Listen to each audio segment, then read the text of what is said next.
Hi guys, this is Satish from MSIT Park. So in this video I am going to tell you how to install Spring Tool Suite STS. So to do that, just follow me. Okay, first open this website. So this website link I have given in the description. So please visit that website, and once you open that website, download the file which is compatible with your device. So mine is Ubuntu. I have downloaded the Linux version, and open the file and extract the file. I am extracting here. Okay,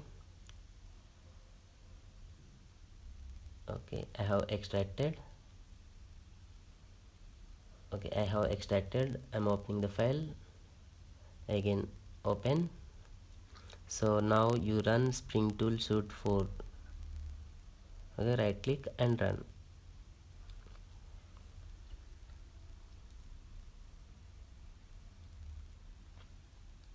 Okay, choose your workspace.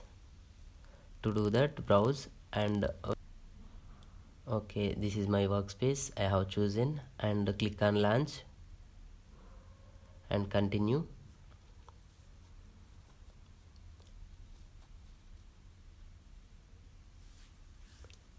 Okay, this is nothing but now we have successfully installed Spring Tool Suite.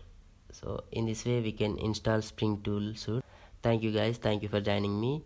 If you like this video, please like, comment, share, subscribe and press bell icon.